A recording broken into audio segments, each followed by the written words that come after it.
Hola, bienvenidos a Esquina Literaria, soy Yolanda Miranda y los viernes les estoy compartiendo conceptos psicoanalíticos de este diccionario de psicoanálisis de Laplanche y Pontalis. Espero que les esté gustando, que les estén sirviendo. El día de hoy vamos a leer Conciencia psicológica.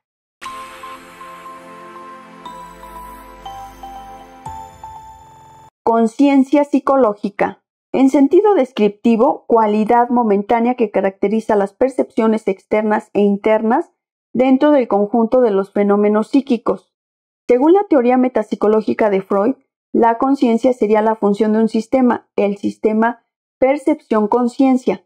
Desde el punto de vista tópico, el sistema percepción-conciencia se sitúa en la periferia del aparato psíquico, recibiendo a la vez las informaciones del mundo exterior y las provenientes del interior, a saber, las sensaciones pertenecientes a la serie placer-displacer y las reviviscencias némicas.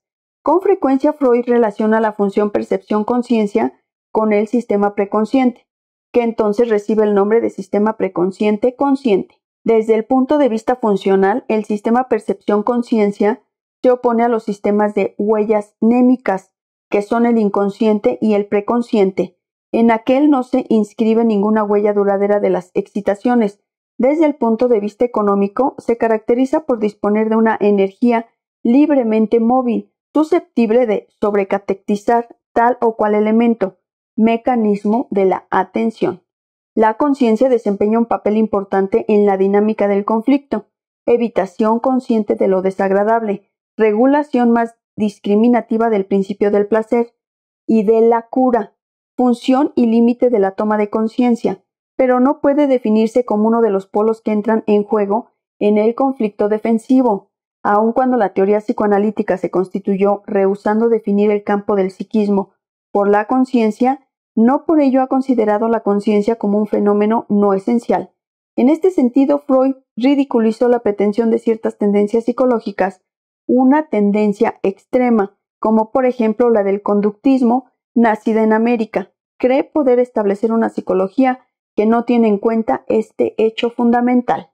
Freud considera la conciencia como un dato de la experiencia individual que se ofrece a la intuición inmediata y no intenta dar una nueva descripción de la misma. Se trata de un hecho que no tiene equivalente y que no puede explicarse ni describirse. Sin embargo, cuando se habla de conciencia, todo el mundo sabe inmediatamente por experiencia de qué se trata. Esta doble tesis, la conciencia, solo nos da una visión lacunar de nuestros procesos psíquicos, que en su mayor parte son inconscientes, y no es en modo alguno indiferente que un fenómeno sea consciente o no. Exige una teoría de la conciencia que determine su función y el puesto que ocupa. Desde que Freud crea su primer modelo metapsicológico, nos presenta dos afirmaciones fundamentales. Por una parte, asimila la conciencia a la percepción, cuya esencia sería la capacidad de recibir las cualidades sensibles. Por otra, atribuye esta función de percepción-conciencia a un sistema, el sistema OW, autónomo respecto al conjunto del psiquismo, cuyos principios de funcionamiento son puramente cuantitativos. La conciencia solo nos da lo que llamamos cualidades, sensaciones muy variadas de diferencia y en las cuales la diferencia depende de las relaciones con el mundo exterior. En esta diferencia se encuentran series, similitudes, etc., pero nada encontramos que sea propiamente cuantitativo. La primera de estas tesis la mantendrá Freud a lo largo de toda su obra. La conciencia es, a nuestro modo de ver, la cara subjetiva de una parte de los procesos físicos que se producen en el sistema neuronal, especialmente los procesos perceptivos. Esta tesis concede una prioridad dentro del fenómeno de la conciencia a la percepción, principalmente a la percepción del mundo exterior. El acceso a la conciencia va unido ante todo a las percepciones que nuestros órganos sensoriales reciben del mundo exterior. En la teoría de la prueba de realidad se constata una sinonimia significativa entre los términos índice de cualidad, índice de percepción e índice de realidad. Inicialmente existe una ecuación percepción, realidad, mundo exterior. También la conciencia de los fenómenos psíquicos es inseparable de la percepción de cualidades. La conciencia no es más que un órgano sensorial para la percepción de las cualidades psíquicas. Percibe los estados de tensión pulsional y las descargas de excitación. en forma de cualidades de displacer, placer, pero el problema más difícil lo plantea la conciencia de lo que Freud denomina procesos de pensamiento, entendiendo por tales tanto la reviviscencia de recuerdos como el razonamiento y, de un modo general, todos los procesos en los que intervienen representaciones. A lo largo de su obra, Freud sostuvo una teoría que hace depender la toma de conciencia de los procesos de pensamiento de su asociación con restos verbales, véase representación de cosa y de palabra.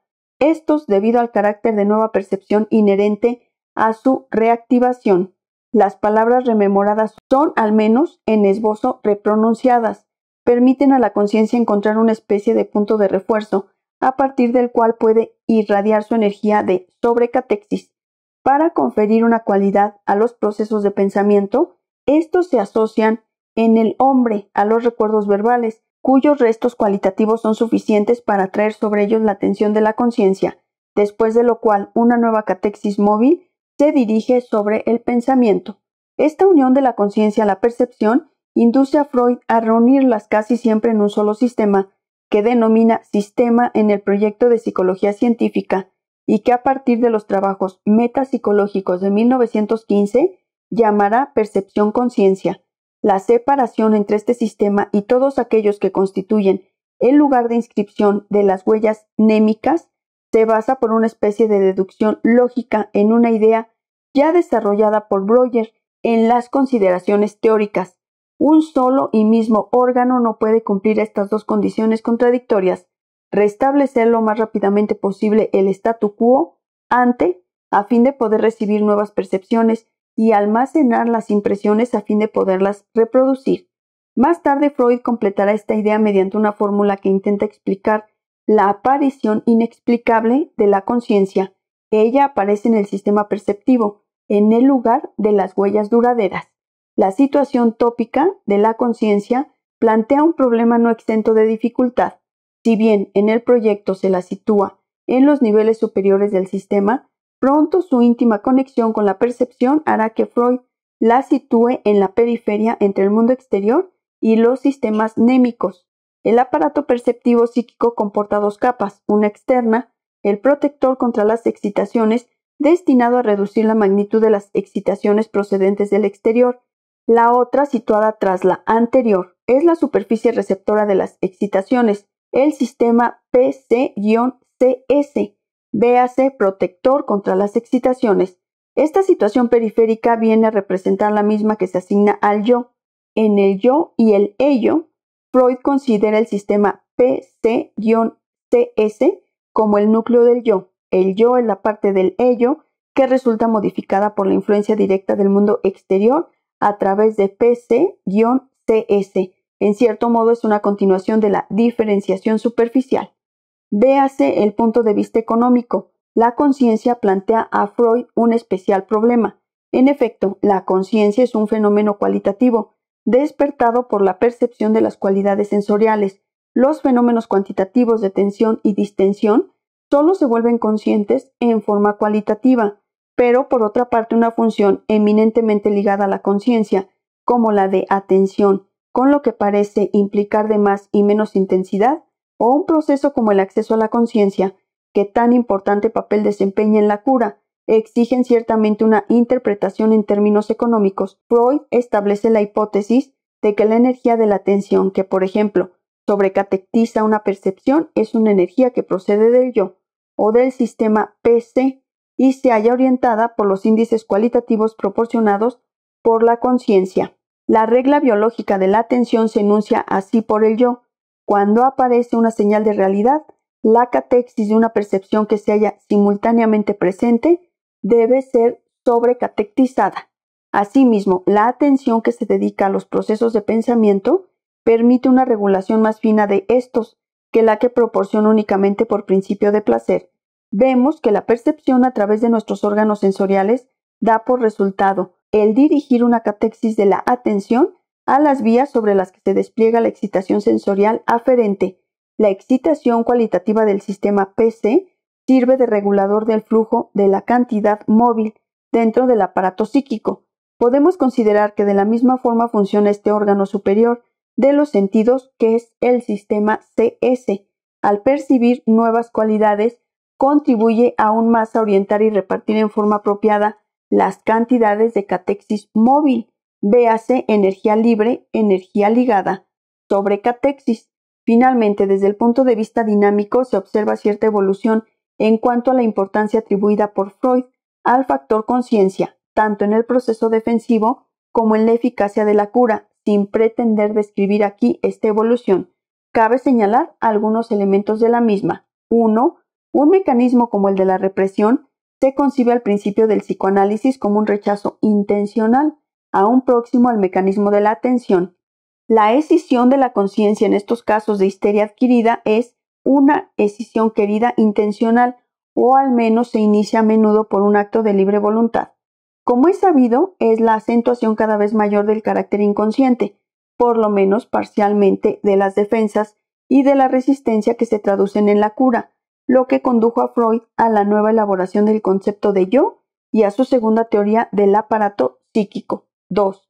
Una etapa importante que esta evolución viene marcada por los escritos metapsicológicos de 1915, en los que Freud enuncia que el hecho de ser consciente, único carácter de los procesos psíquicos que nos viene dado de forma inmediata, no es en modo alguno capaz de proporcionar un criterio de distinción entre sistemas. Freud no pretende renunciar a la idea de que la conciencia debe atribuirse a un sistema, a un verdadero órgano especializado, pero indica que la capacidad de acceder a la conciencia no basta para definir la posición tópica de un determinado contenido en el sistema preconsciente o en el sistema inconsciente, en la medida en que pretendemos abrir un camino hacia una concepción metapsicológica de la vida psíquica, hemos de aprender a emanciparnos de la importancia atribuida al síntoma, ser consciente. 3.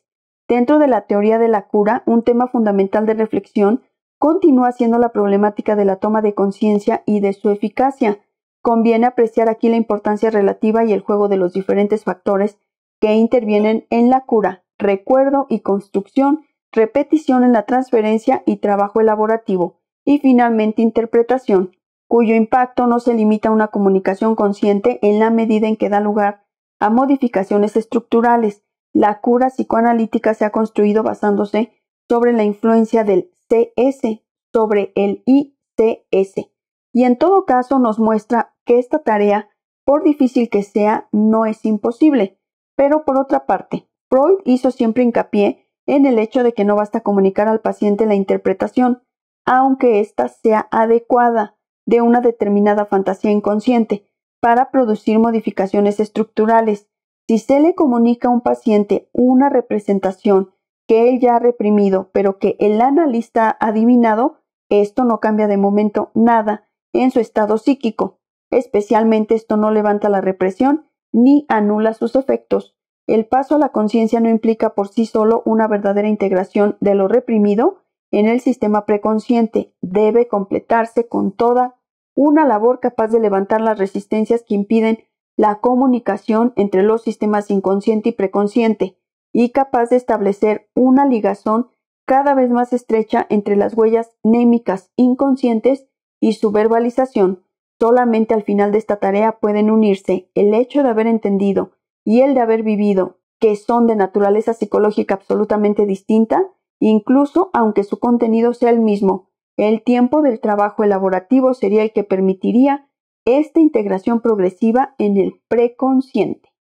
Extenso el significado del concepto que leímos el día de hoy de este diccionario de psicoanálisis de Laplanche y Pontalis. Muchas gracias por escucharme, los espero el próximo viernes para continuar con esta lectura.